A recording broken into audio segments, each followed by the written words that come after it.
बिस्मिल्लाहिर्रहमानिर्रहीम। आज हम फर्स्ट ईयर क्लास का फर्स्ट चैप्टर मेजरमेंट का नेक्स्ट टॉपिक पढ़ेंगे, that is errors and its types. Errors की डेफिनेशन है the difference between measured value and acceptable value in any measurement. यानी जो एक्सेप्टेड वैल्यू है और जो आपने एक्सपेरिमेंट किया और जो आपकी वैल्यू आई, उनके तुम्हें जो डिफरेंस आ रहा है that is error.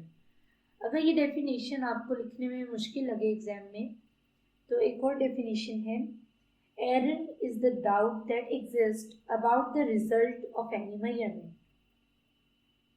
For every measurement, even the most careful one, there is always a margin of doubt which is called error. अगर उसमें आपको डाउट आ रहा है कि ये वैल्यू होनी चाहिए थी और ये आ रही है, बहुत छोटी सी भी वैल्यू है, 0.001 का भी डाउट आ रहा है, that is error. After that, there are types of the error. Two types हैं, systematic errors and random errors. Systematic errors, an error that arises from some basic defect in sampling or preparation process such that the result obtained is always higher or lower than the true figure. किसी भी basic defect की वजह से जब experiment आप कर रहे हैं, जो प्रोसेसिंग है उसमें जो एक डिफेक्ट आ रहा है, बेसिक सा डिफेक्ट, उसकी वजह से आपके रिजल्ट में जो आपकी वैल्यू आनी चाहिए ट्रू फिगर है उससे हाई या उससे लो वैल्यू आ जाए, वो वाली वैल्यू ना आ रही हो, this is systematic error. Some of the sources of systematic errors are, इसकी वजह क्या हो सकती है, इंस्ट्रूमेंटल एरर्स। इंस्ट्रूमेंट में एरर हो सकता है, the error arises due to fault in the instrument. Cause क्या है, it may be due to imperfect design of measuring instrument. हो सकता है कि इंस्ट्रूमेंट ही ठीक से बना हुआ ना हो।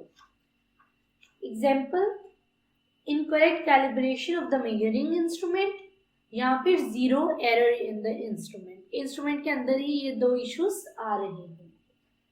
After that, personal error. Personal error is also one of the source of the systematic error. The error due to carelessness or improper knowledge about an instrument or incorrect reading of a scale by an experimenter. कि जो इंसान experiment कर रहा है, personal मतलब उससे person से related error है, या तो वो इंसान केयरलेसनेस शो कर रहा है या उसके पास इंस्ट्रूमेंट को यूज करने का कंप्लीट नॉलेज नहीं है, कि उसको रीडिंग नहीं लेनी आ रही स्केल पर, तो इस वजह से एरर आ रहा है, वैल्यू करेक्ट नहीं आ रही। कॉजेज क्या है पर्सनल एरर के, it may be due to an individuals bias, lack of proper setting of the apparatus, individuals carelessness in taking observations without observing proper precautions।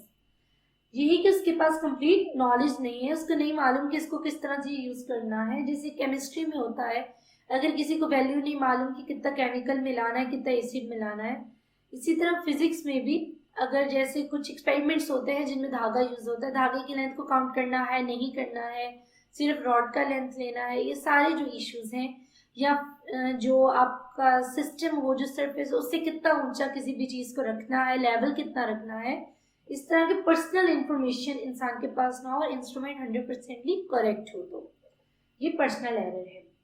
Reduction in systematic error, systematic errors can be minimised by, किस तरह से कम किया जा सकता है systematic error, improving experimental techniques. एक तो आप अच्छे से अच्छा टेक्निक चूज करो, सिलेक्टिंग बेटर इंस्ट्रूमेंट्स, आपका इंस्ट्रूमेंट अच्छा हो, and removing personal bias as far as possible, कि अगर किसी का कोई पर्सनल इशू है, कोई कम सुन सकता है या कम देख सकता है, इस तरह का जो पर्सनल इश्यूज आ रहा है वो भी खत्म किया जाए जिस हद तक किए जा सकते हैं। Bye gaining the experience after performing the experiment again and again, अगर आपने एक दफा किया and you will be like 100% भी हो गया है और जो मेरी वैल्यू आ रही है दैट इज 100% ही करेक्ट, तो ऐसा नहीं है, उसमें सिस्टमैटिक एरर आ रहा है, तो वैसे ही करेक्ट हो सकता है कि आप बार बार उसको करो और अपने एक्सपीरियंस से अपने परफॉर्मेंस को बेटर करो, तो आपका सिस्टमैटिक एरर एक हद तक खत्म होना स्टार्ट हो जाएगा। The second type of the error is random error. You can also say it accidental error or statistical error. Its definition is random error is said to take place when repeated measurements of the same quantity gives different values under the same conditions. कि आपके पास condition भी same हो, quantity भी same हो, आप experiment भी बिल्कुल same कर रहे हो, लेकिन वैल्यूज हर टाइम डिफरेंट आ रही हैं. अगर ये डेफिनेशन मुश्किल लगे, so the second definition is the random errors are those errors which occur irregularly and hence are random with respect to sign and size. यानी irregularly गलत आंसर्स आ रहे हैं आपके पास, randomly आंसर्स गलत आ रहे हैं. इसकी वजह क्या है कि आप सेम कंडीशंस पे एक्सपेरिमेंट परफॉर्म कर रहे हो, सेम है सारा कुछ, तो एरर्स क्यों आ रहे हैं? फिर कॉजेज क्या हैं? These can arise due to random and unpredictable fluctuation in experimental conditions. For example, change in temperature, humidity, wind velocity.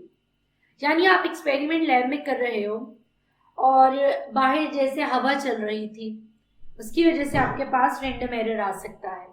अगर वो हवा रुक गई है, आप एक्सपेरिमेंट आप कर रहे हो, आपने सेकेंड टाइम एक्सपेरिमेंट किया है, आपके पास उस बाहर जो विंड है उसके रुकने की वजह से कुछ ना कुछ उसके अंदर चेंजिंग आ गई है वैल्यू में.